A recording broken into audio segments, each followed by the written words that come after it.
Ladies and gentlemen, welcome to the Hyperconscious Podcast. Alan, what is hyperconscious? Once you understand why something is the way that it is, now you have the power to change it. Great conversations with great people and great questions are the keys to the kingdom of unlocking your consciousness. Every single action that you do starts as a thought. When you control the way you think, you will control the way you act, and you will control the way you live. That is hyperconscious. Ladies and gentlemen, welcome back to another very special, as always, episode of the Hyperconscious Podcast. We hope you enjoyed our latest Scratching the Surface episode where we talked all about haters and why you should love yours. Today we have a very special episode where we sat down in person with Mr. Mark Metry. He is the host of the Humans 2.0 podcast. He's an entrepreneur, a speaker, and Forbes actually said that he was a child prodigy. So Mark Metry is unbelievably intelligent. Before we dive into what that was about, really quick friendly reminder, going to the hyperconsciouspodcast.com, click on join our mailing list. We're going to give you 3 Hyperconscious Morning Minutes, Monday, Wednesday, and Friday. The only way your life improves is if you improve first.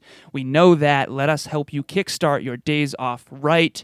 One thing I want to say about Mark is he's unbelievably intelligent. I got to kind of go back. I went to a very top-tier technical institution around a lot of really intelligent people that spent a lot of time developing their mind. His mind is very developed. You're going to learn so much from this episode.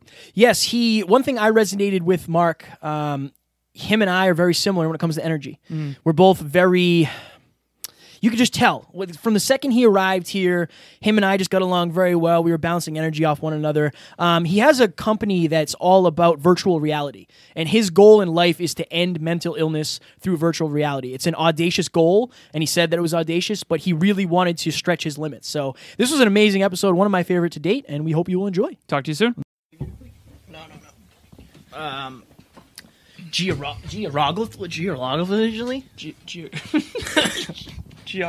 Geographically? Geographically. This is cool. So I would say make sure that pretty face is showing. Yes, true. They're going to want to see that thing. They're going to want to see that thing, Alan. That face. You good? Ready?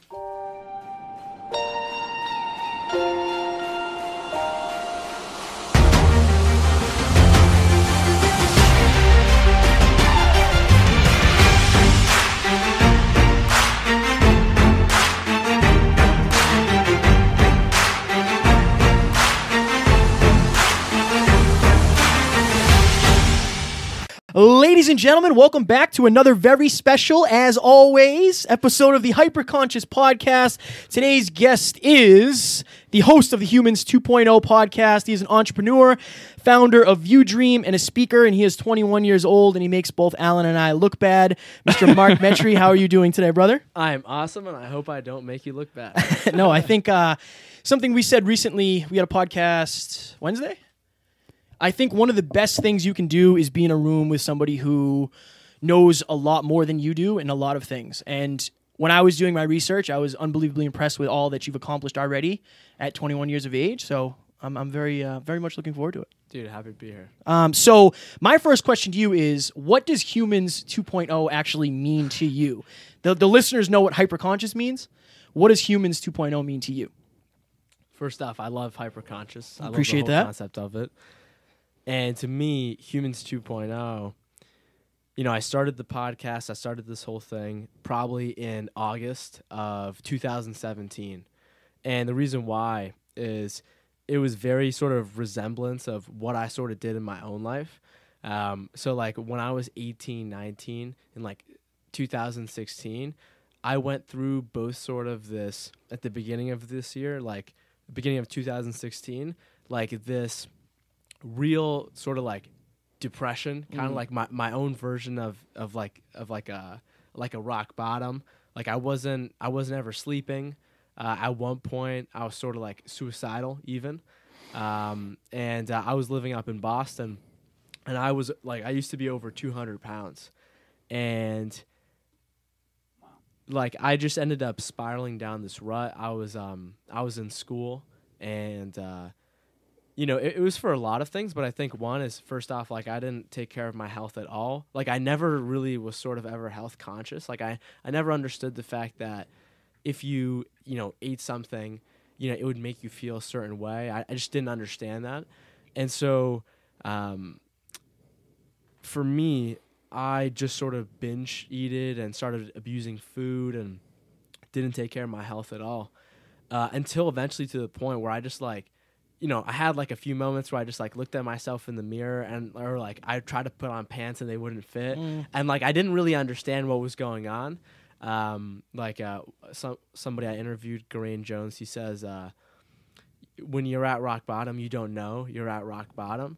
And I definitely didn't. And so I was just kind of like cruising along. And when I look back at it, I was in so much sort of like mental pain because, I was 18, 19. And I just started to like project my future out.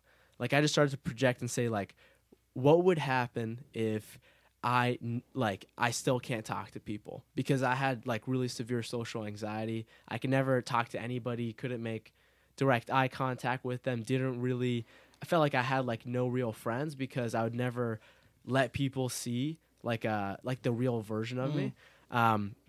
And so I just started projecting my life and saying like, wow, like imagine Mark when he's like 40 and he still hasn't gotten rid of that fear. And like I started to do that with like a variety of other, different areas of my life. And I wasn't taking action. I wasn't doing anything about it. And I think that's why I sort of like spiraled down and got fat and did all these sorts of things. And so like I went from that to realizing that eventually going on a trip to Egypt, which is where my parents are originally from. I was born here. They came here just a year before I was born from Egypt. So I took a trip there, like after that whole sort of rut or during. And when I went there, it just shifted my perspective because like Egypt is a fairly like developed country, sort of. Like Cairo is one of the biggest cities in the world. But, there's a lot of difference. People there are different. There's different sorts of problems.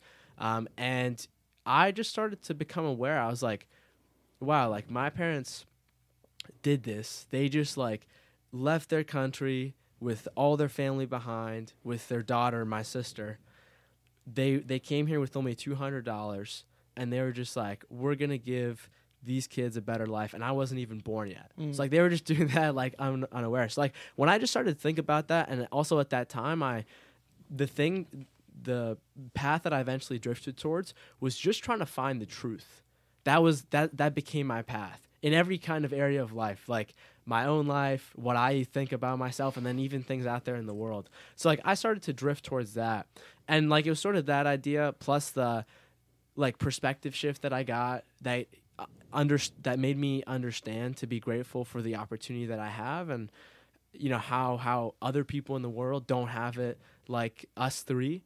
And it's like we have got to do some kind of work, at least in my eyes, to give those people some kind of opportunity that they can shoot at. Because like the matter of the fact is, there's like a super talented kid in like the slums of India right now that could like, start the next like invention that like, like figures out how to like, get rid of all the pollution in the, something like that. Right. Right. So it's like, I just began to combine those things together, combined with, I started to become aware of my health. Right. Because this whole sort of like self-development, success mindset stuff, which I had never heard of in my entire life, all sort of became with like health. And so I was like, okay, how do I lose this weight? Right. And I started researching online, came across, 1.5 billion diets, made me even more confused, eat once a day, eat 6 meals a day, do this, don't do that. No wonder why you're searching for truth through all the mud. Yeah. Exactly. And so what I ended up doing is I ended up drinking bulletproof coffee. Okay. And I was like, at that time I was so lazy. I had no ambition. And I was just like, there's no way this is going to work. But at least this is like some sort of like a quick pill that I can do. Right. So I tried to do bulletproof coffee. And I did it for a week. I thought it was great. I felt like I had more energy. And then also at that time, I also began to read about the bulletproof diet and how that accounts for prioritizing mental performance and then decreasing inflammation. And so I read that Dave Asprey's book, founder of Bulletproof, and I was just like blown away. Like just the revolutionary fact that food can somehow affect your life other than, if you eat too much of it, you'll gain weight. I had no understanding of that. And then at the same time, I started to combine the fact that growing up, I had a lot of autoimmune orders that a lot of kids today in America have, like ADD, ADHD, asthma, different kinds of digestive issues like appendicitis and IBS, insomnia. I had all those things.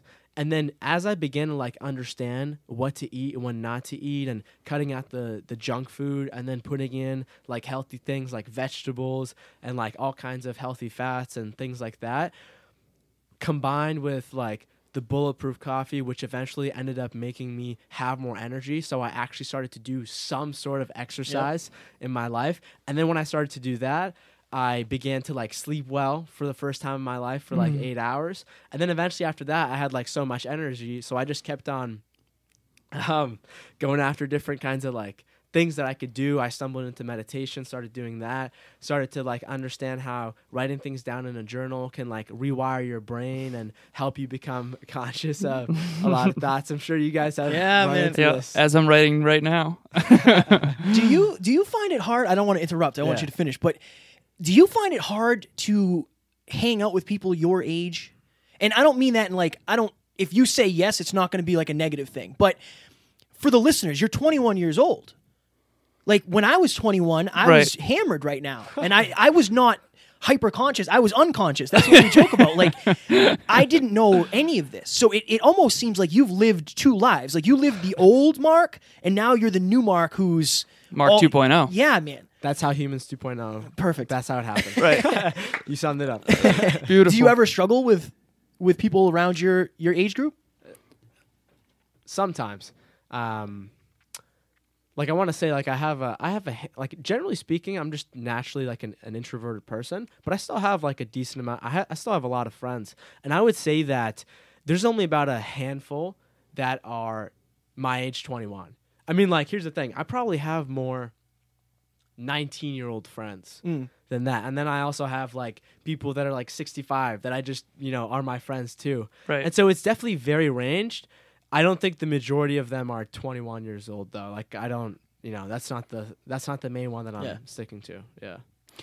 So I think that so I have a lot of different questions I want to ask you, and yes, Kevin's laughing because I always say that every time. But one of the things that I want to ask in particular, it seems like your awareness came way up before like that whole story you just told. It just seemed like your awareness of health, your awareness of personal development, your awareness of, I always talk about, Newton's third law, every action has an equal and opposite reaction, like cause and effect, right? So you're starting to realize that the causes of these outcomes in your life can actually be shifted once you raise your awareness. And that's what hyperconscious is. It's a hyper-awareness of different things. Like, for example, if I were to ask you how many ounces of water per day should each of us drink, I'd be able to tell you that, only because I'm more aware in that arena than other people. So what we try to say on this podcast is that your level of awareness will always be, let's say it's a 10 in a given arena. Your results will always be lagging behind that. Like you're not going to go to Steve Jobs and talk about integrated circuits and he's going to be like, what is that?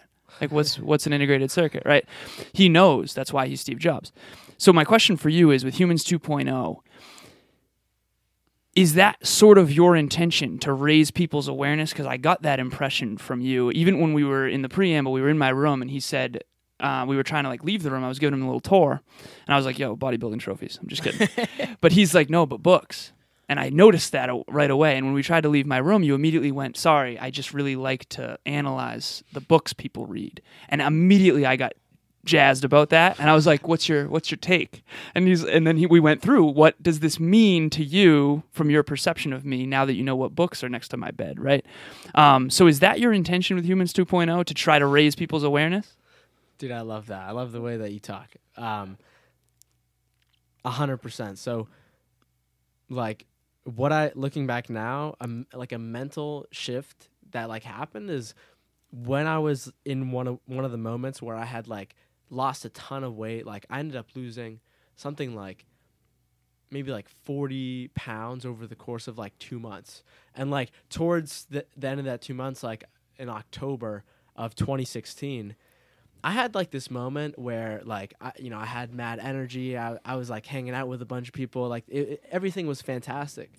And then like I had a moment in the day where I just like looked at myself in the mirror and I was just like, oh snap.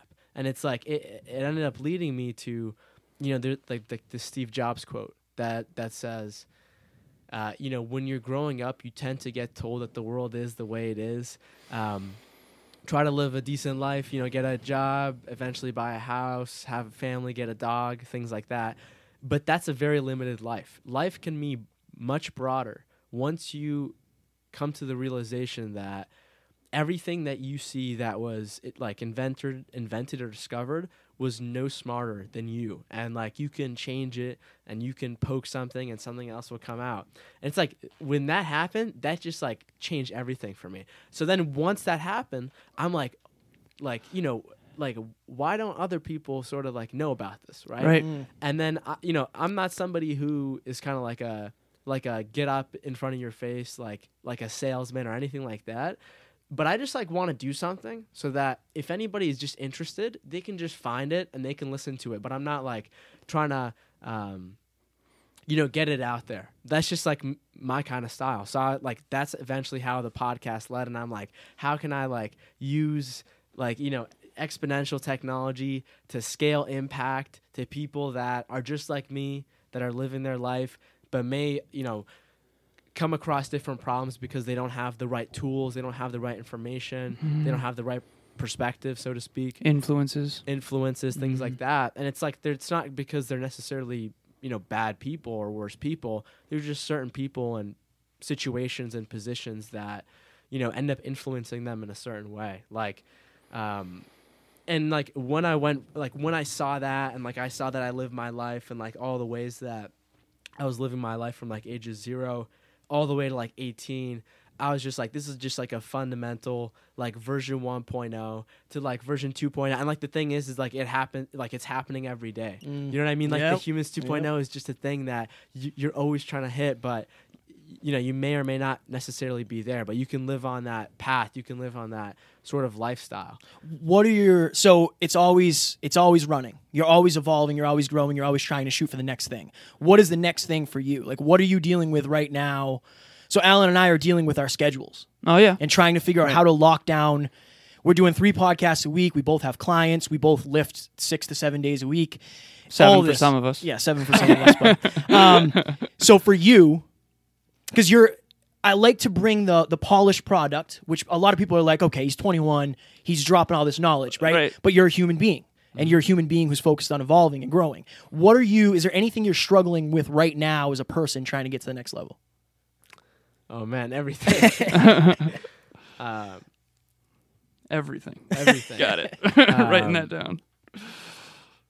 Definitely, like, when we were on a phone call before this podcast, I told you guys that I wanted to get ripped. I wanted to have a 6-pack. Oh, yeah. I envision myself, really getting active in the physical frontier area just because I was never, ever active. Like, again, from ages 0 to 18, aside from, like, gym class, was not active at all, just sat around most of the day, didn't even, like, stand or walk around or anything like that.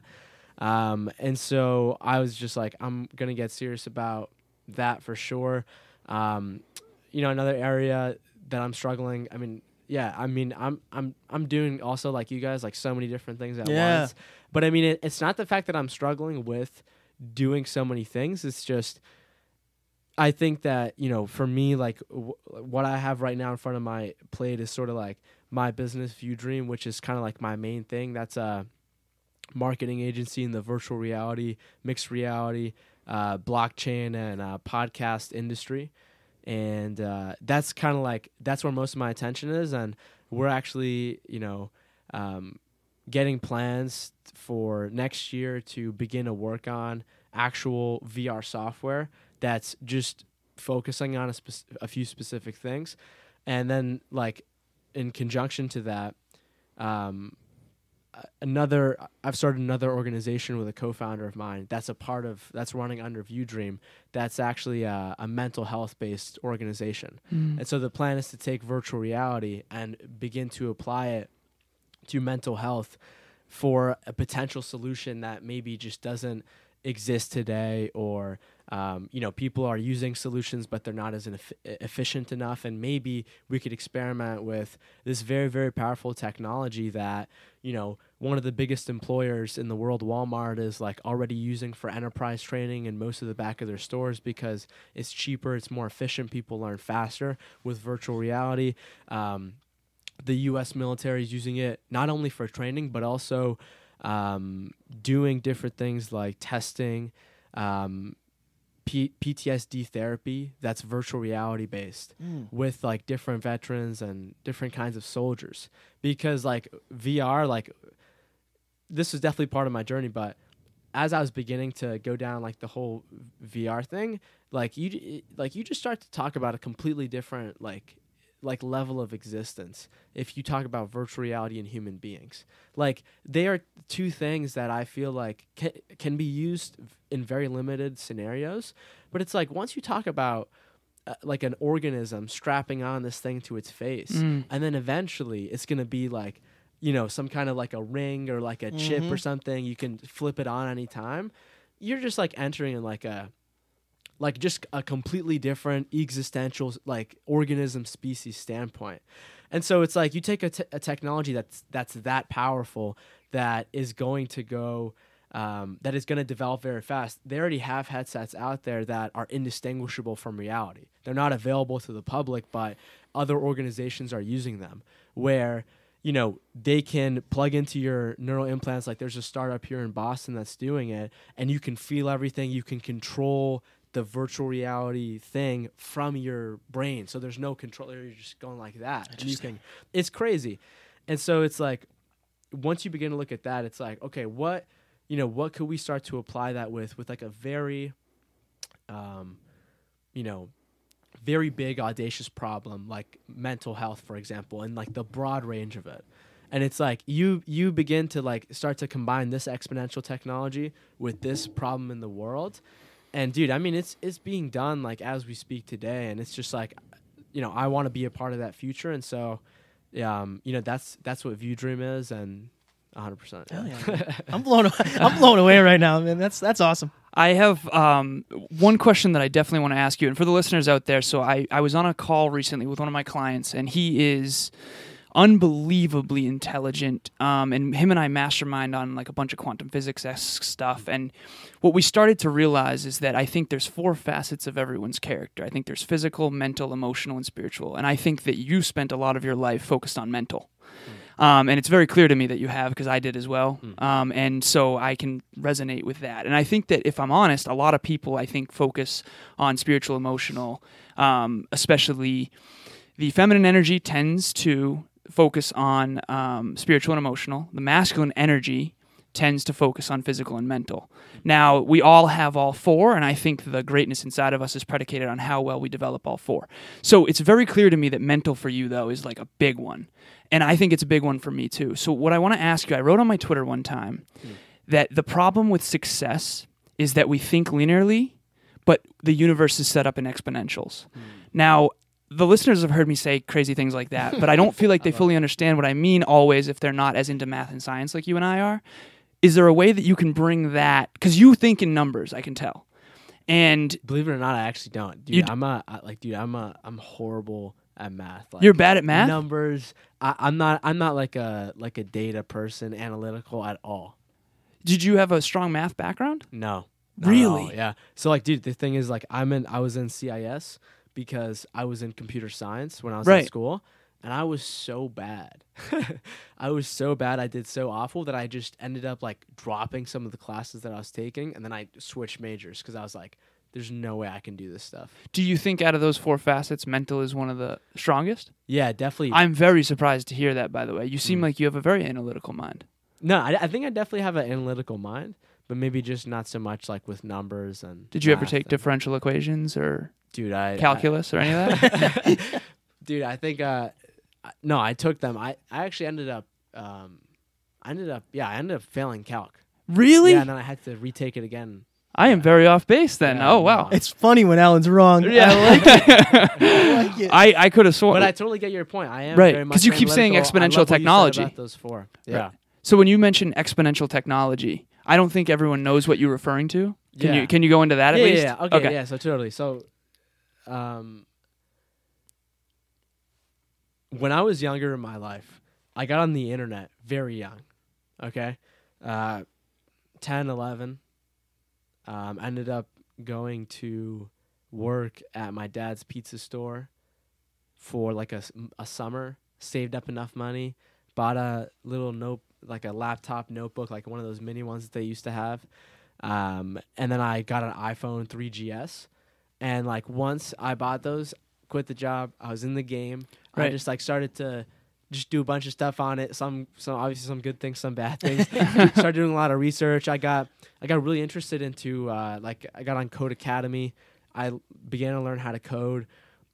It was like a totally new thing. Eventually that led me to like making websites and then coding like iPhone apps and games and things like that, like pretty early on.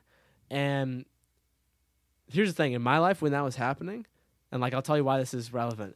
In my life when this was happening like a while ago, that is how people began to identify me as, oh, Mark, he's the one who like makes apps, websites. He's good at computers. And like, you know, this was 2008, 9, 10, right? Like, so I like, even though I'm a young guy, I still remember people my age that were saying like, wait, you can learn stuff from the internet? Like, it was just like a completely different time. And like Right. I like began to get known as like that computer coding internet, you know what I mean? Like whatever. And like I kind of dug that because that was like, you know, looking at it now, it's kind of like, you know, I have like a very fragile ego, or I was just trying to learn something and I just try to took that on and clinged on to it. Kind of like as like a shield or like a layer to put up on myself. And so I kind of began to get known for that guy. And so then when I went to computer science and I just realized that I'm only interested in exponential technology. So what I mean by that is like artificial intelligence, Right. Blockchain, which is a decentralized sort of like network platform that just enables people to run systems more efficiently and more securely on the internet. Like the second version of the internet, if you think about it. Right. The Internet of Things, which is like instead of, you know, you having a phone to do everything, you know, maybe that fan could already be connected to the internet and Wi-Fi and just already know what to do, so you just don't even have to think about it. Right. Other things like 5G to like give like hundreds or like thousands of megabits of data in like half a millisecond, like nothing that we can even imagine today. It's like all that stuff is happening, and it's happening like right now. And there's virtual reality, there's augmented reality, there's so many different things. And it's like you begin to take that stuff, you have like a person that is trying to seek towards truth, that sort of has an aim of what he wants to do with the world. You combine those two together, and then you just start throwing in like a massive network of people that are like super, super influential. Like a good example of this is, so like I ended up interviewing this guy named Naveen Jain. Mm-hmm. He's like this billionaire philanthropist, grew up like in the zero money, totally impoverished in like India, eventually ended up coming to America, becomes a billionaire in like very fast, believe it or not. I mean, you know, he's done a crap ton of work just in a different area. And so, yeah, he like ran one of the biggest companies in North America at one time.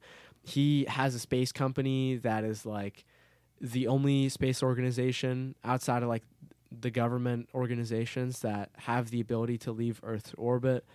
And then on top of that, what he's been able to do is like, as a healthcare solution, like when you take a look at what's going on in the world today of like new different forms of diseases and illnesses coming up, like asthma wasn't really a thing that people knew of. Like different diseases that we have today, like Alzheimer's and you know, type 2 diabetes, things like that. Like they didn't even exist. And once you begin to take a look at that, a lot of the research today is saying a big part of disease is like chronic inflammation that systemically comes from a unbalanced dysbiosis gut microbiome. That's what they're saying is like basically what runs us as humans. we have only about 19 to 22,000 human genes, but approximately 2 to 20 million bacterial genes. And like, so they're saying that that's the majority. And so what this Naveen guy did is like, he was at this government lab at the US government, and he found that like our government spent billions of dollars for national defense to develop this tool, this technology that was created in case of like a bioterrorist attack, where, you know, somebody drops like a chemical agent in like a city and people are getting sick and they need to quarantine, things like that. And they need to understand exactly on each person what is making somebody sick at a cell by cell basis. And so they had that technology, and he thought, you know, we could use this, but we could also reverse engineer it to understand how to get people to get healthy. And he took that technology from the government, and then on top of that, the head of IBM's artificial intelligence department left his job to go with Naveen to combine the artificial intelligence with this tool to like, Is this the guy that created Watson? I don't know if he was the guy who like created. I'm not, to be honest, I'm not that sure, but Okay. Yeah, I mean, they're super, super crazy smart, and Right. it's like they're able to now to like give people an inside of their body, like that's actually going on a cell by cell basis, the world's only functional microbiome test, to like alleviate them from different kinds of disease symptoms. Like I was trying to do it kind of myself, but it was kind of like a black box approach. You put something in, you have no idea what's actually going on. Unless you're trained for it, or unless you have the right tools that can give you more insight. And it's just like, you just take that one example of exponential technologies, like that's why I'm interested in it. Just like, I can just see so much like human impact and human improvement and human potential at like a grand scale, like like in all the change that we've seen in like this very short time. And, you know, this future is happening now. It's like 10, 15, 20, 25, 30 years ahead of us. It's going to be a crazy time to be alive in a good way, I think. Yes. And so like, I'm just trying to be a part of that. And it's like, that's why I'm interested in. Ladies and gentlemen, we hope you are enjoying this episode with the brilliant Mark Metry. I wanted to talk to you today a little bit about one-on-one coaching. For those who know me, you know that my biggest goal in life is to be the person that I needed when I was at my lowest point. That's how I approach coaching, whether it be from a mental standpoint or a physical standpoint. My goal is to get you to become the best version of yourself for whatever that means for you. Honestly, people, I didn't believe in coaching at one point, and that was a huge mistake. The more I learn about peak performers, world-class performers, the more I realize that they all have coaches. There's a big difference between working in your life, we all work in our life, and working on your life. My clients have had their lives changed. Kevin's clients are having that happen. I had a coach. I have several millionaire mentors that coach me. It has absolutely changed my life. If you want to change your life, coaching is definitely for you. So slide in the DMs, Never Quit Kid, and we will hook you up. I look forward to working with you. And like I said, if I had a coach when I was at my lowest point, I know it would not have taken me nearly as long to get out of that dark hole. So that's my goal for anybody. Think we should get back to Mark? I think so. Talk to you soon. Bye. Do you? Technology. So you're just talking about one of the people that you podcasted with. He sounds like a mega genius, right? Super successful. I know that maybe not Alan, but I get nervous before certain podcasts. That's just part of the game for me. Like I haven't always been this person. I haven't always had the confidence I have now, right? Do you ever get nervous before you interview somebody? Almost every time. I love it. I love it. Just because I know what that's like. And it's not often that, you know, we've had podcasters on. We've had Lori Harder and Chris Harder. But being able to look at you, you seem like a very humble person. And I get very similar energies from you that I feel for myself. I feel like, you know what I mean? So I just wanted to ask that. The humility piece jumped off for me as well. You seem extremely, extremely humble. Yeah, I mean, dude, here's the thing. That same guy you mentioned, Naveen Jain, he also has this quote, and it's, humility is the true sign of success. Love it. And, yeah, man, wait, sorry, what was the question again? Do you ever get scared, basically? Oh, yeah. I just wanted to say a bunch of other shit, too, I guess. No, yeah, 100%. Like, I get nervous all the time before I'm about to do an interview. Not every time, but I mean, I think it's a good thing that it's happening. How do you know when it's good versus, like, how do you know when it's a good nervous of, like, I'm really excited to do this and I know I want to do well, versus, like, a bad nervous of this shouldn't be something I'm doing? Is there a line of demarcation there? It's the same thing, but you just learn how to bring it over to the more positive side. So it's like, you know, I have spent a lot of time being nervous where it does feel like it's the negative side, right? Like where it's like, oh shit, like the world's about to end, like get out of here, run. So like I've lived that 100%. And so, you know, for me, like part of the whole Humans 2.0 transformation is like, I just began to understand like, how do I like as much as I can try to like reverse engineer what I think are like the bad parts about like the epigenetics that I have done to myself for the last, you know, 18 years. So like I have like memories of like me just like going down different like processes of like when I couldn't even talk to people, I would like write down on my journal like go outside today and talk to 10 random people and like just ask them what the time is. And then eventually once I did that, I would like work my way up to like tell them a compliment or ask them something else, or then eventually actually have a conversation. So like I just began to do these things almost every single day. And so at that point you begin to realize like the human 1.0 is always there and the human 2.0 is also can be there. Okay. And like what I mean by that is like, you know, you try to do as many improvements, you try to do as much as you can. But I mean, at the end of the day, the human 1.0 is just, it may be something that happens. You may have like an emotional reaction to something. And like the goal is to work on yourself in some way. But I think that fear is just always going to be there. But you just eventually learn how to harness it for good. I love it. Yeah. Fire answer. He interviewed me a couple weeks ago, and I said that fear and failure are your best friend. They just don't feel like it in the moment. You mentioned epigenetics. There's so many things that you're saying that are like jumping into my mind. So can you explain epigenetics to the listeners for those who don't know it? Because I think two things. Number one, you just talked about exposure therapy, which is basically purposely fear chasing. We talk about fear chasing all the time. The psychological term is exposure therapy. I remember at one point I was claustrophobic after a car accident. I couldn't, I got nervous walking through tight spaces, like tight doors, ceiling fans. It was a whole thing. Now some of the listeners think I'm a polished product, but I want them to realize polished turd, as Kevin would say.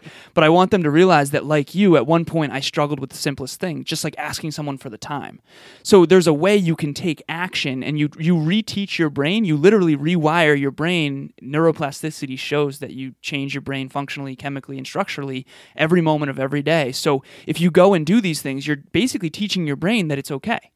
So what you once were freaking out and getting triggered by in your subconscious, you no longer are triggered by. So two things. What is your take on, you said Humans 1.0 is always there, and then Humans 2.0 is possible for everybody. What one thing can people do to bridge that gap? That's the first question. The second question is epigenetics. I didn't want to just graze over that. What does epigenetics mean to you?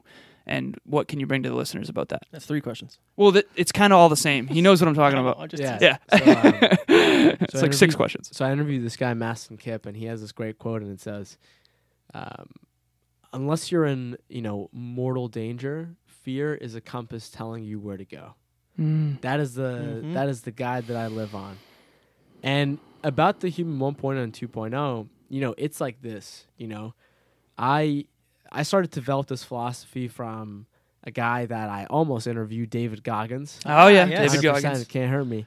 And, what he did is fantastic. And, like, I just began to draw different similarities in his story and mine. And in the sense of that, we both lived life, and I think a lot of us, we lived life on like a certain operating system when we were younger, that may have been caused from some kind of like fear or some kind of trauma-based thing. And you just begin to live in that. And then it's only until something happens, for the most part, that you begin to get more curious and look more towards things. Then you begin to understand that there's just a totally different level, a completely different dimension that you're just not on. And so the matter of the fact is, like, he said this, and like, I think it's great, but, like me, for example, like when I'm sitting with you guys right now, there's a part of my brain that's saying like, oh, Mark, these two people that look like this for some reason, like there's like a distant part of my brain that's saying like that's going back to the person that I used to be in like a younger sense, where like, you know, long story short, a big part of where I grew up, it was in Western Massachusetts, and it was a very nice town, very affluent. I was not affluent at the time, and everybody there was white. There was no kind of diversity. I was the only person. There were like maybe 2 or 3 other people in the entire school, and so it's like you combine a bunch of those factors. My operating system, my mindset, the main thing that I was running on was like, all these people look different from you, because they physically did, and that's no fault of them or I, but that began to like put me in this mindset of like the world is something different. Put yourself in like your own bubble. And so like while I'm sitting here with both of you guys today on this podcast, there is like a part of my mind that is still in that human 1.0. Not right now, but like what's been able to happen is that, you know, like when I began to do this, when I began to strive for something more, a bigger, compelling future, and you start tackling fear, you start tackling, you know, you start going for growth, you start doing all these things you've never done before, you start tackling all your fears, you start to have a little bit of freedom in your life emotionally, and you start to just realize what happens, you just begin to like create a completely different person. And that's what I did. Like when I was writing those things down in the journal of the exposure therapy, I was just completely creating a different person that, you know, was now begin to understand how like food can send information to the body, unaware of that and abusing that, and just like understand that there's so many facets of growth in this area. And this kind of goes to epigenetics of like there are mechanisms that, you know, we have done, like, you know, before this, like you said, sleep, you said diet, you said exercise, you said, I don't know if you said this, but like some kind of a social community, some kind of area in your life, some kind of a spiritual aspect, and that's a broad range. Like each person sort of has their own way of getting in connection with that. And it's like those are the avenues that you basically have for growth. And it's like you can do things like that every single day and every single moment to, you know, James Clear, author of Atomic Habits, you know, he says, like when you take a habit, when you take an action, that's like making a vote for the person that you want to be in the future. I love that. And so like the whole human 1.0, human 2.0 is just like both of those versions are still there, but it's like it's up to me to make that decision to say, okay, Mark, do you want to let fear, do you want to live a life of you know, quiet desperation? Do you want to, you know, live a life where like you're afraid, or like you're like, oh, I wish I would have said this or something like that, or something after that you beat yourself up on. It's just like both of those choices are there in front of me, but I have chosen to do the Humans 2.0 for really, you know, the question that you asked me before the camera rolled of like, or you didn't even ask me this, but I just told you this, like, of why I do this is just because like if like the 12-year-old version of Mark could hear this and understand that like it's okay to be afraid, you know, it's okay to have had a certain you know, psychological response because of this certain emotional reaction that happened, and to continually use that tool. And it's like you got to upgrade to new tools. And I think the most important thing to understand is that they're both there, and it's your choice in every single moment. I think one of the biggest mistakes people make, and I've been guilty of this too, is when you start living as version 2.0, you forget that 1.0 is still an option. I call them reversions. I know a specific thing that I'm thinking of. When Alan and I were in Florida, I had this overwhelming moment of insecurity where I reverted to old Kevin and literally blew up at Alan because of it. And it took a conscious effort for me to say like, okay, what is this? Because this isn't you. Like, this is old you. Why are you doing this? And that's, dude, we have very similar goals when it comes to being the most aware versions of ourselves. So you put it far more eloquently than I would have. One question I wanted to ask is, I read a quote by you. It said, empathy is the greatest skill, hands down, that I have cultivated over the years. How does one cultivate empathy? Oh, man, I love this. I'm going to fix your mic. Okay. Just so it doesn't fly off. Oh, awesome. Right up on that thing. I love this question, man. So, dude, I think I heard, who did I hear say this? I think I heard Dr. Phil say this on Joe Rogan's podcast. Oh, big fan of Joe. And he said, Specify there. Big fan. and he like gave a really eloquent description of like what I'm trying to phrase. And it's like this, you know, a human being has troubles in their own life that they know, like some kind of trouble at family, or some kind of like emotional trouble, or maybe even psychological, or maybe even literal trouble. And they begin to compare that to the other people in their environment. Like people that have a great face on, like, or a straight face, or are smiling, but in reality, that's just the front image that they're putting and they want people to see, because they are also thinking the same thing of, oh, I have these certain kinds of issues that all these other people wouldn't understand because I'm seeing them as perfect. And like now through like social media and like even people reading books and things like that, taking a look at hopefully people's real lives, you're like, oh wait, I'm not the only person that has that. And it's like, I had to make that switch to then understand what empathy was. And it's like, what I realized is that when I was doing that, like when I was a kid for so many years, I began to get really, really good at just like looking at somebody and like knowing what, you know, like how they're feeling, just because of like, I was a very curious and observational kid, right? Because I never talked. So I would just, you know, be the observer. And it's like, you end up learning some different things about like human behavior, how people look, what they're doing, how, like, when, and because of what they feel and things like that. And it's like through doing that, I feel like that has taught me a lot about cultivating empathy, because it's like when you just see a human being and you just begin to realize that they're just the same exact person as you, that like the same way that they think about themselves in their head, you're also doing the same thing, and vice versa. And like, you know, we all have like these certain things that, you know, we have as strengths. We all have different kinds of weaknesses. We all have different, you know, stories, different events, different kinds of traumas. But like in reality, if you just take a one top-down view of it, we're all really the same, and yet we're so different, right?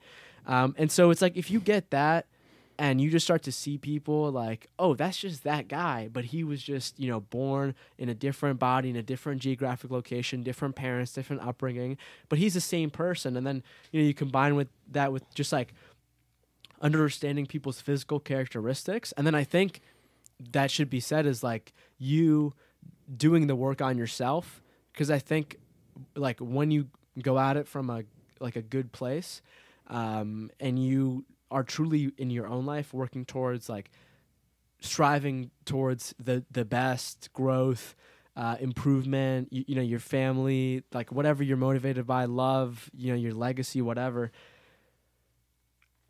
that really begins to, in my opinion, like that is what just totally locked the deal for me for empathy. Like it's something that I'm always trying to work on, but it's always something I'm trying to work on, but it's like, it has taught me so much. It's like when I see somebody on like an interview or a call or something like that, because I still have the human 1.0 version of me that's like, that may be freaking out. I also know that like there's a part of them maybe somehow that is doing the same thing. And it's like when you approach it with that temperament of like self-love and like all the highest values, you remove like the judgment out of it. Like you remove like the, oh, you're doing this because you're that. But it's like, no, like I'm not going to judge anybody. Like they are the way they are. I make mistakes. Like we all still have fears and different kinds of anxieties, and we're all just human. And it's like, if you get that, that's awesome. And in fact, one thing that taught me empathy that's like awesome is one of my friends, Rob Dube, he wrote the book Do Nothing. He's also the guy that ended up interviewing me on Forbes. Nice. And he taught me like this great meditation that you can use when you're in like a grocery store, or you are in like an office, or you are in a meeting and you are starting to feel yourself get angered or untempered because of somebody else doing something else. and you lose that empathy, because that's really how you get upset at somebody for the most part. It's a super simple meditation, but it's just like, you just say to yourself, like, just like me, just like me, just like me. And it's like, that may sound weird, but it's like, if you're able to constantly just like train your brain how to do that as many times as you can, and you're somebody that, you know, I know for sure I used to get anxiety when I would like go to a place with like crowded people. And one of the reasons that I discovered was just like for that exact reason. Like I would want somebody to go faster, like just some crazy stuff that my mind makes up, right? And it's like you start training your mind of like, just like me, that empathetic side, you like that stuff goes all the way down, because you just begin to like change your level of understanding of how people operate. And it's like, you said this before we started, or maybe even said it, of like the game is all about like networking, or somebody else had told you that. And it's like, if you get people on that like foundation of a human level, like it'll make everything else that you do, which basically everything that we do in our lives except for like our own personal stuff, has to do with other people, almost always, right? So it's like, if you get good at that, that's like a meta skill that you can just continue working on. I love that you said totally. And in fact, nerd note, I love it. Dude, I love here's it. The thing, man. I uploaded today's podcast, episode 206 or 7, with Justin Parizio. Have you guys ever heard of him? No, I don't think so. So he's like this author of one of like Inc.'s biggest columns. He wrote this book called Emotional EQ Applied, like real world understanding of just how people operate, both yourself and how others, and how to do that. Killer interview. I highly recommend people to check it out, because it's like we break down all this stuff, and then also like other things on like what happens when you see like a viral post on social media about like some kind of outbreak happening, and you see all these people reacting in this certain way, and like we talk about this wide range of stuff, but it's like empathy is like, that's the one. I appreciate that. That's one of, so we do one guest rep a week we drop, and then we have 2 solo episodes where him and I go back and forth. And one of the things that I really like about us, and I'm very proud of, is the fact that we're super vulnerable. And like, I'll never tell you I have it all figured out, because I don't. And I want the listeners, when they hear us and the shit that we're going through, to say, my goal a lot of the times is for them to say, me too. Like, oh shit, okay, I'm not alone in the way I'm feeling. I'm not alone, you know, because I'm depressed, or I'm anxious, or I'm heartbroken, or I'm scared, or I'm unclear. So I appreciate that about you a lot. Dude, that's awesome. All the love, man. Dude, 100%, man. I think when you do that, people go from this perspective that I knew I once had when I was younger of right, like, it's just me. Yeah. Of like, oh, I hear like this person talk, or I even watch this movie, or like I read this book, and I'm just like, oh, that person is just like, I can't be like them. Like, that's just totally unattainable, right? Because like the way that basically we saw a lot of media, the way that like society is still even today, but like it's slowly starting to It's all the polished product. Exactly. Plus it's like 300 takes for one Brad Pitt and Troy. It's like, I can't live up to that shit. Dude, it's crazy though. And then you sit there and you feel like you're the only one who feels insignificant, when in reality everybody kind of does. Yeah, and then you start to say like, because I do this thing that I'm not proud of, or this thing that I've screwed up on, there's no way I could, do that. And then for me, I would just at that point completely just like disassociate myself, and then just like zone off and do whatever else I want, and just stop listening to their actual story, when in reality that could have been a very, very beneficial thing for sure. So I often talk about this. A lot of my clients are self-conscious. You mentioned social anxiety. I know Kevin struggles with that a little bit. I do sometimes, but I think that's one of the things that I've gotten good at over the years. Maybe all my partying has paid off eventually. Finally. Yeah, finally. But what I said to my client is this. The opposite, I always like to invert things. The opposite of self-conscious is others conscious. And so if you go into a room with the desire to serve, you won't be worried about what's on your face, whether or not you look good, whether or not your hair is in the right way. If you're self-conscious, it's about you, because you're thinking about yourself. Think about others and it will go away. What way do you think about others? In a desire to help them, a desire to serve, even if it just means listening. This is something that I'm working on. I need to be a better listener. one of my main things that I want to master is moving people with my words. As you can see, I interrupted you several times already. I apologize. But I think listening and being present is something that I'm actively working on. So I think you made a shift from self-conscious to others conscious. What catalyzed that for you? Like, what was the point where it was like, wow, I really have to fix this, because if I don't, I'm going to be lonely and miserable for, ever. That's awesome. I also think that when you are looking out in the world, that is also a reflection of who you are on the inside. And I feel like if you're somebody that, you go to your school, you go to your job, you go to your whatever that you do with other people, and then, you come back from doing that and you're like, oh yeah, this person was like a jerk to me, this person was so rude, and you just start talking about all these people. Obviously there are things that happen, but honestly I think I began to realize that life is just a reflection of just whatever you have going on inside of you. And it's like this, like I just dig it, man. I just dig it. This is hyper-conscious as shit, man. You guys ever watch that show Saved by the Bell? Oh yeah, old show. Hey, watch your words. It's not that old. I was a child when that was out. You remember Weasel? We are 9 years older than him. No. Okay, so there's this character on that show called Weasel. Okay, he was this guy named Isaac Litsky. Okay, this dude, child Hollywood actor, eventually ends up getting this neurodegenerative disease that makes him lose his eyesight progressively. So as he's going from ages 10 to 13. It's starting to get a little bit blurry. From 13 to 16, it's like weird stuff is happening with his vision. Ages like 16, 19, his vision is like almost non-existent. And then like later on, like totally blind. Okay? And then what he began to realize, and like here's the thing, while he's blind, he was literally like making like $250 million business, was like the youngest Supreme Court like clerk or something like that in the world, went to Harvard, like totally crushed it out of the box.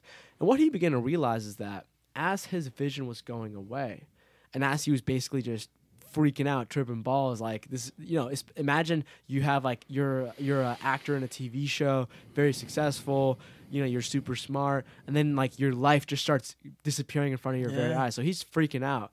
And while that's happening, he starts to see his vision start to like warp into like his fears, start to warp into like what, like all the bad things that could have happened. And it's like, when I look back at my life, the way that I saw the world was also the same thing. And like, here's the thing, like there's this great quote by this other genius, Dr. Bobby Conneru.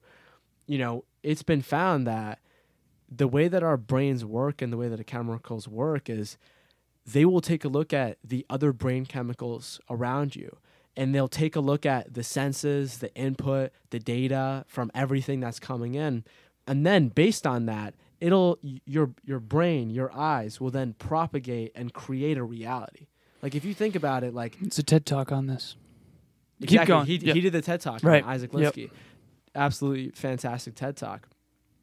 And absolutely fantastic TED Talk. And it's like, what he also said is that like they've actually found out that the data or our vision, only 10% data comes from the eyes. That then creates our vision, that we're able to see all these colors and we're able to see each other. The other 90% is from your past memories, the different beliefs that you have about life. So it's like, from that perspective, like, of course, some people are, jerks and things happen, but it's like, it's all 100,000% based on your own perspective. And like, the way that I actually understood this is I literally saw this happen to me in front of my own eyes. April of 2017, 6 months in, when I had started my journey in like October of 2016, when I had started doing like the diet and sleeping and doing all that stuff, I was living on this for 6 months every day. Like, this was no longer like a habit. Like, this is like, I woke up, this is the first thing I thought, like, this is it, right? And so when that happened in April, I had like this moment where I went outside with one of my friends. We were going somewhere, and I just like went outside, and I just like looked up, and I just saw like the tree. I turned around. I was in Boston. I looked at the street. I looked at the people walking. It was just like in a fidelity, in like a layer and depth of color and vibrancy that I have physically, literally never seen before. And it's not like I didn't change my glasses, but it's like a little LSD or Yeah, a little bit of shrooms. I mean, like it was crazy. And it's like from that on, like that became like my default. I just began to literally see people in a completely different way. Like the average defaulted face of like a stranger would be somebody that was like upset or whatever. And then I just like began to see people like more smiling people, friendly. Like there's this thing in your brain called the reticular activating system. Of course, you guys know it. Yep. And it's when, you know, once you get a grasp of this idea, it's like when you buy a new car and then now you see that car everywhere on the highway.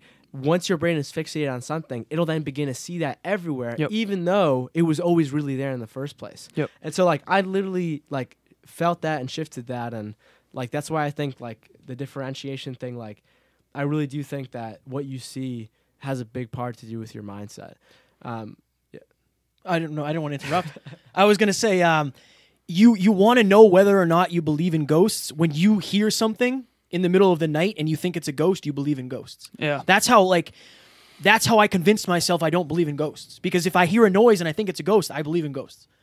And then now you can shift it because you're aware of it. Yeah, and now, so everything I hear is automatically like, did I just see a ghost? Yeah. If you don't believe in them, you won't know. So we're already at Kevin. it's 5:13. We got to get you out of here at 5:30. This has been the fastest interview ever of all time, man. Oh, it flew by. What do we have for the total time on the podcast? How long we've been going? We've been going 57. Yeah, so hot damn. We each have a question Right. that we ask every guest, and I want to make sure you plug away before you got to get out of here. So Forget about the plug. I don't. no, Okay. Either way, man. Yeah, no worries. I think that when I realized why I feel like I was put on this earth to help other people, to make people feel like they're not alone, to be the person that I needed when I was suicidal, to be that person, my life changed entirely. And I know exactly what I want to accomplish before I die. What do you want to accomplish before you die with your time on this wonderful place? Fantastic, man. So the dude that I've been talking about, Naveen Jain, he has this whole concept of a moonshot. And it's like, what is the thing that, like, nobody will believe you if you say it? Like, it makes you a little bit afraid when you say it. And for me, dude, the big thing that I want to do in my lifetime that I just genuinely believe is possible is effectively, make basically mental illness a thing of the past by giving people the right tools, whatever kind of techniques, technology that they need in order to find their own way that they can go from, in a very rough point, human 1.0 to human 2.0. Whatever that is for them. Exactly. And everyone has that. Okay. Whatever it is in their own way. And it's like, that is what I want to do in my life. I love it, man. What a great fucking answer. Right. Unbelievable. I love Unbelievable. So I was hoping that I could ask two questions. Look, if that's cool. If it can be quick, we got to get them out of here in 15 minutes. All right. Places to I'll be. ask you the one that I have to ask, and then we'll see. Yeah. But the one flashcard I have. All right, ask your question. I'm going to put you down. I want to know more. This is the thing that I've wanted to know. So this interview got canceled once. Then we had you on the phone, and we're like, wait, you're in Boston. Let's get this in person. So it's been a long time coming. I've been thinking about it a lot. I want to bring personal development to the masses. I truly believe that personal development has saved my life. I think fitness is the greatest form of personal development. That saved my life. I think personal development has saved Kevin's life. Absolutely. I think personal development in a lot of ways has saved your life. 100,000%. Why is personal development not more common? Dude, exactly. Why aren't like second graders right now being taught how to like set goals, how to like, breathe properly, how to like right, meditate, how to like get outside and like talk to, like, you know what I mean? Like, there's just so many different things that like should be taught. And like, here's the thing, man, like what's happened is, the institutions that we have in the world, they're just very, very big groups of people, and that can often get inefficient. And when you're talking about something as important as when you look at all the institutions in the world today that should be kind of embracing this philosophy of, public education, healthcare, there's so many, the education, like there's so many different facets that we need to be like looking at the world more. And what I think has happened is like the only reason why people look at me and I'm like, oh, you're 21, but you've done this so much. It's not because like, I'm unique in my own way for sure. But it's like I happen to be born Right. in 1997 where this technology, this form of like you basically taking a thought, an idea, and then sending that to somebody that doesn't even exist. Like it was only books before. Right. But not everybody can, not everybody was reading books for whatever reason, laziness. Oh, what's the book going to do for my life? Even though it's basically like downloading another mind's operating system. Right. And it's like, I think that the whole name of the game, and it's already happening right now. Like this is why podcasting is a thing. Like this would never be happening. You know what I mean? Right. Like like a decade ago, or Yep. anything like that. Like podcasts, like YouTube, like Instagram. Like there's all these different things. There's gonna be so many more things that are gonna pop up, and eventually it's like you go from the transition that I had when I was younger of people saying like, wait, you can learn stuff from the internet, to the Right. internet being everything everywhere, and you just having more power now, Right. which means you have to have more responsibility or else it'll go all over the place. Right. To then take that, technology and like basically like it's some crazy sci-fi stuff. Like when you just begin to think about what technology actually is, like sending like sound waves down this like organ to like understand this thing and then try to think about it or like watch it on like a bunch of pixels and stuff. You start to add in virtual reality in there. Right. Artificial intelligence, dude. It's like this is 100,000% gonna happen. And like when people look at me, they look at my podcast, they're like, why aren't you like a business marketing podcast? Why aren't you like a health and wellness podcast? I'm just like, for me in my eyes, I'm trying to hit like the root, Right. the source, which is So are we, man. I love it. you know what I mean? Let's Like, go. It's the thing, right? So it's like you could do that, man. It's the ultimate truth. I think it's happening in the world already as we speak. Where can people find your podcast? Where can people find you? It's very important to me that you plug away. It's just a thing. I have to have you do it because I want people. You added so much value, man, and like you are so congruent with us. Oh, yeah. That I want people to be able to find you and listen to more of you because I'm already ready to schedule another round 2 of this, man. This was incredible. So where can people find you? And then if there's time, you can ask your last question. Sounds good. Yeah, for sure. I mean, I think that at the end of actually, never mind. There's this great quote that's like, do people have ideas or do ideas have people? And it's like on my podcast, Humans 2.0, I'm just trying to, it's not about, I mean, it is sort of about me, but I'm just a conduit for maybe somebody else's understanding at times. For me, I'm just like, I'm trying to put up all those ideas. So if anybody's interested in like human improvement or potential, If they're listening, they are for sure. go check Yeah. out Humans 2.0 anywhere you listen to podcasts. Look at that. Easy plug. All right, ask your question. It's 5:20 right now, so this is the last question, then we'll wrap up. First and foremost, this has been unbelievable. You have absolutely stirred the pot. My mental brain pot. hurts. My brain hurts. Yeah, Yeah. it's been a lot. It's been good. And for the listeners, hang in there. We're almost done here. So I wear this North Star around my neck. It's the brightest star in the sky. It's unwavering. It never moves. It's constant. It's a guide. I believe we grow and we evolve. You obviously do too, 1.0 versus 2.0. We continuously grow and evolve if we have a growth mindset. But I do believe there's something about us that was never born, never died, never changes. What about you? Never changed. I think I've always had a big heart, 100%. So, you guys know Ed Milet?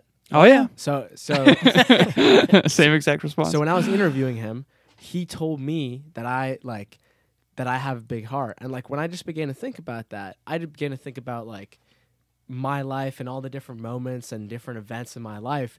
And it like always led me to the understanding of like, yeah, I may have been insecure or acted out in a way that I didn't like. But the one thing that was sure always all the time is I just had like a tremendous amount of like compassion and love for myself that's like also deeply rooted and also makes me see it in other people. And so for me, like the thing is that like for me it's like always a big heart. Like I've always been a friend for myself. Like even when I was like super socially anxious, I always had like that inner compassion in me that like never truly sort of like led me to having like really, really severe sort of like internal enemies, or like a lot of the people that people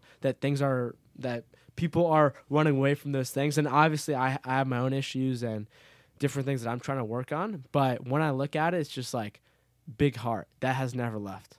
Beautiful. I love that. Absolutely beautiful. I'm glad I asked. I'm very grateful that you came down and joined us. I wholeheartedly believe you will eliminate mental health. Like I can see that for sure, man. It has been a pleasure. This might have gone by faster than any podcast ever. Right. We'll have to schedule a round 2 at some point. Anything you want to end with? Thank you so much for coming on the show. I think you definitely have a big heart. I sense the humility in you. I think you're going to do amazing things. And I'm very, very grateful. This was awesome. Yeah. This was awesome. Anything from you? Yeah, dude, this was fantastic, man. Like when I think about it, it's like,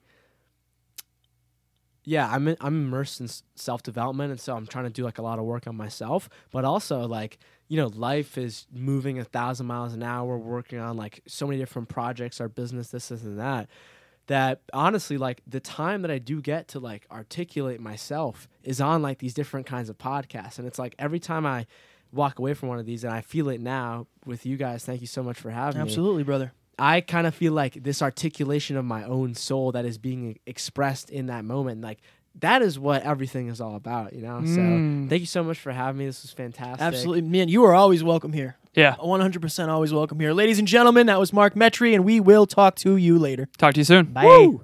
Ladies and gentlemen, we hope you enjoyed our latest episode where Alan and I were lucky enough to sit down in person with Mr. Mark Metry. Up next, we are going to do a small talks episode on the word focus that was suggested to me by Christina. So real quick, as always, friendly reminder, going to the hyperconsciouspodcast.com, click on join our mailing list. You're going to get 3 Hyperconscious Morning Minutes every Monday, Wednesday, Friday. The only way your life gets better, folks, Only way is if you get better first. Let us help you do that. Yeah, so when it comes to focus, Alan has told me this. He said, I think one of your greatest strengths is your ability to lock yourself in a room and just work and hammer out work for hours on end. That's because I don't like to lose focus. I want to stay focused on the end goal, and that helps me, you know, do the things every day. What you focus on, you're going to feel. I think it's so important nowadays more than ever with all these constant distractions to be able to sit down and focus on one task and get it done until it's complete. Right now, our average attention span is dwindling by the day because of social media and all that stuff, so make sure you're training your focus. All right, let's get into that episode. Talk to you soon. Bye. Ladies and gentlemen, thank you so very much for listening to another episode of the Hyperconscious Podcast. Going hyperconscious will absolutely change your life, because if you understand why something is the way it is, now you have the power to change it. If you going hyperconscious with us has changed your life in any way, please share this episode with one of your friends, because the more people that go hyperconscious, the better this world's going to be for everybody. And if you would kindly leave us a 5-star review on iTunes, that would help us make more people hyperconscious, and we would be greatly appreciative. Thank you. Bye.